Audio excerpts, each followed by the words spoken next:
Hey guys, today we're going to talk about electric current, which is the electrons as they move. And electric current is going to tell you about how many electrons are moving and how fast they're moving. And we've talked about how in electricity, electrons are moving from one place to another. Today we're going to talk more specifically about how they are measured and how you know how many electrons are actually flowing through an object.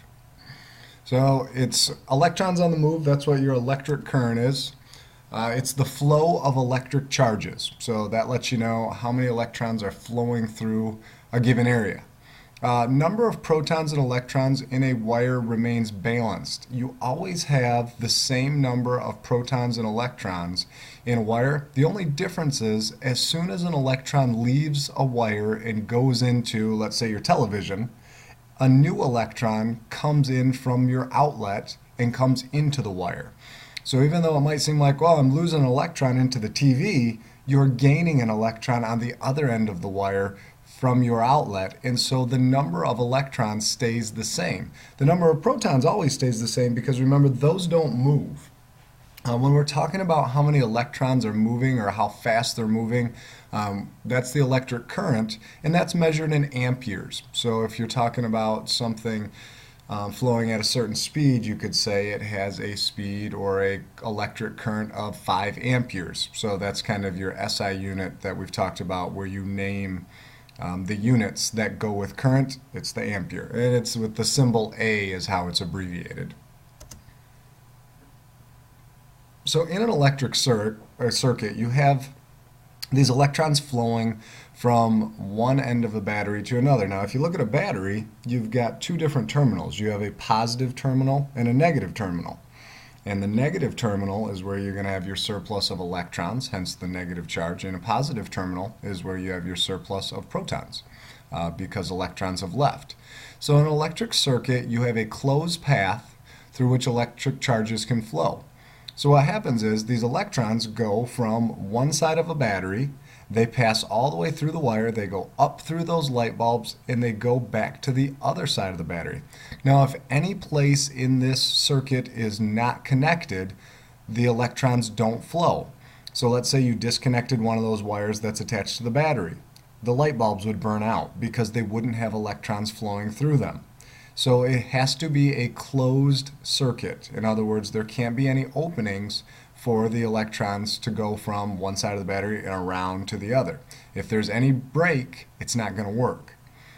Sometimes the electrons can flow through really easy and sometimes they cannot, and we refer to that as the electric resistance. We've talked about conductors and insulators.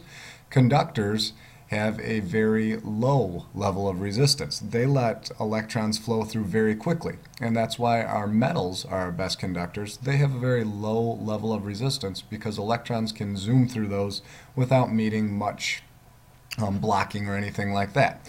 Insulators, on the other hand, have a ton of electric resistance. They block the electrons as they try to go through, and they make it very difficult for them to go from one end to another. The unit of electric resistance, when we talk about how much resistance is in a wire or how much resistance is in an object, we call it the ohm. And so if you're having an electronic device, you need to have the correct amount of resistance, because if you have too much resistance, the device won't be powered because the electrons will move too slow. If you don't have enough resistance, the electrons will get there too fast and it can burn things out. It can give them too much electricity. And that's what happens when you blow a circuit. There's not enough resistance and you have too many things going in your house and you just lose it because there's too much. The things can't handle it. The wires can't handle that many electrons, and so it shuts down before any explosion, before any fire can take place. So there's two types of circuits. There's series circuits and parallel circuits. And this is the first type. This is a series circuit. And if you look at it, we've got a battery, and you've got a switch, and you have 3 light bulbs. And it's one path. There is only one way for the electrons to go from one side of the battery to another. If there's any break in this circuit, they will not be able to flow from one end of the battery to the other. Now this is the way your basic light switch works. You can see where it says switch. If you were to lift that open, that would open that gate and you would no longer have a closed circuit because the gate would not be touching the wire. and so those light bulbs would go out. But since that gate is down, you have that metal gate touching that metal wire, and those electrons can flow in that path. If there's any break, it's not going to work. That's in a series circuit. Now your other type of circuit is called a parallel circuit.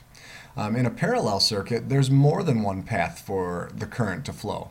So you can see in this one we have two batteries, but there's also two routes. So let's say that I broke the circuit on the bottom battery, okay, the one that's closest to the bottom of your screen here. If I were to break this connection right here, the electrons could still flow from one end of the battery and go through the top light bulb and back around to the other end. Because this is a parallel circuit, one light bulb would work, the other would not. If this were a series circuit, there's only one way for it to flow, so that would be both the light bulbs would go out. If we go back to this diagram, if I break the wire here, all of those light bulbs are going out. There's no way for them to receive the electrons because the electrons don't have this closed path to follow. In a parallel circuit, it's a little different. They have a couple different options. So when the electrons get to the first little junction, they have to decide, do I want to go this route or do I want to go that route? And by doing that, that distributes the electrons so that not as many go to the lights, and so you're going to have a dimmer light bulb in this case than you would if you had in the series circuit, because all the electrons are going up and through this light bulb, all of them go up and through the second light bulb, all of them up and through the third light bulb and back to the battery. On the other hand, in a parallel circuit, you could split up the electrons. Let's say you had 100 electrons. In this case, in the series, all 100 electrons travel through these bulbs, and so it gets the same amount of brightness.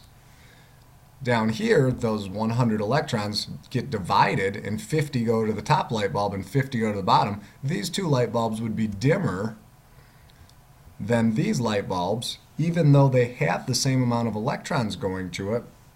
They have to share them. So if you have a battery that gives off 100 electrons, in a series circuit that goes through everything, there's no sharing. In a parallel, they have to share it. So you're going to get a dimmer light.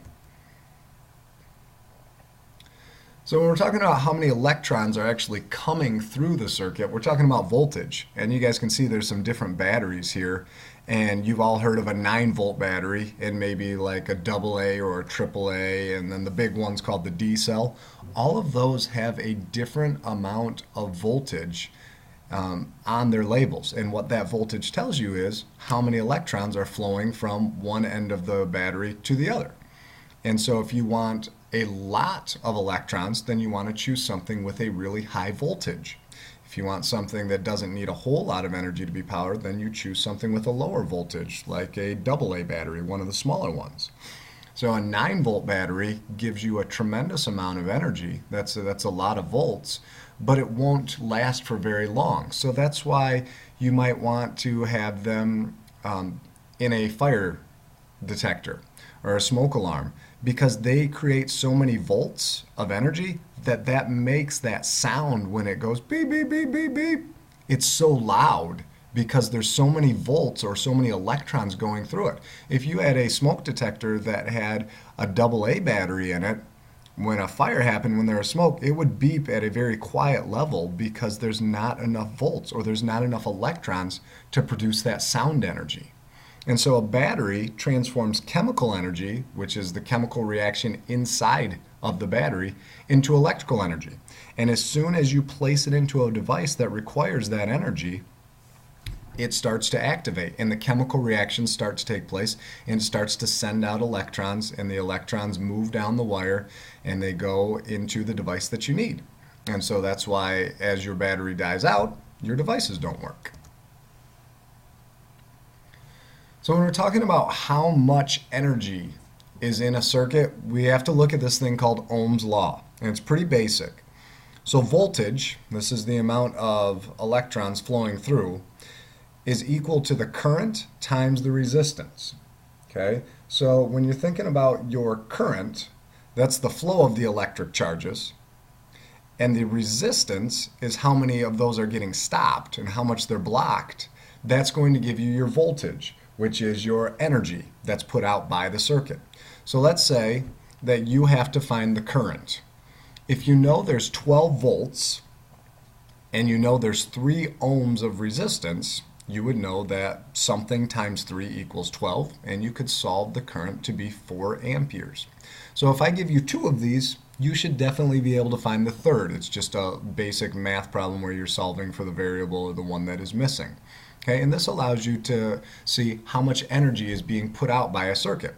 And so if you have the same battery in 2 different circuits, you would have different levels of resistance. Maybe you've got different kinds of wires, and they could go to the same type of light bulb, but if you use different wires, different resistance, that would mean your light bulbs would glow in a different way.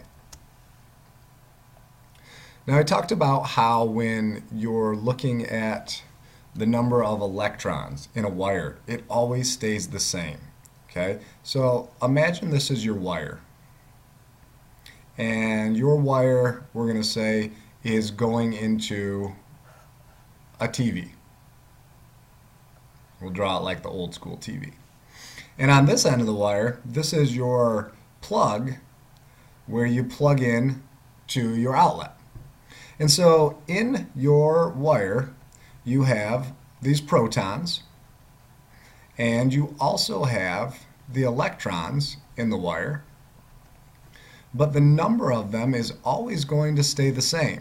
And I talked a little bit about this at the beginning, and here's why it always stays the same. As soon as I push the power button on my TV, let's say I turn it on, my power button's right here. As soon as I push that power button, this requires electrons in order to power it. That's what electricity is, it's moving electrons. So this electron right here is going to jump into the television and power it. At the exact same moment that this one jumps into the television, all of these electrons slide down one space because they're attracted to the proton. So when this one disappears and this one jumps into the television, this proton says, hey, I'm looking for someone, anyone want to come down? This electron says, okay, we're opposites, we can be attracted. So this goes down to here, this goes to here, this goes here, and this is happening millions of times each second. This goes here, and then this little guy here on the end is like, hey, I'm all alone, you guys forgot about me. Doesn't anybody love me? Well, someone does love you, but he's hiding out here in the outlet. Okay, so you have your electrons, which is our electricity, they're waiting. They're saying, oh, I can't wait to get into that wire. This is going to be great. As soon as this guy jumped into the television, at the exact same moment, all of the other electrons moved down. This guy got to jump in, and he got to join up with that proton. And so this is why the number of protons and electrons always remains the same in a wire, because at the exact same moment one leaves into the television, a new one comes in from your electrical outlet that you have your plug in the wall. So that's why we always have the same number. And these electrons are produced by the electric company, and they wait. And when they're ready to go, as soon as you push your power button on your TV, they jump in. So the number of protons and electrons is always going to remain the same. All right, guys, don't forget the quiz on the back. Have a great night. We'll do some more with this tomorrow. See ya.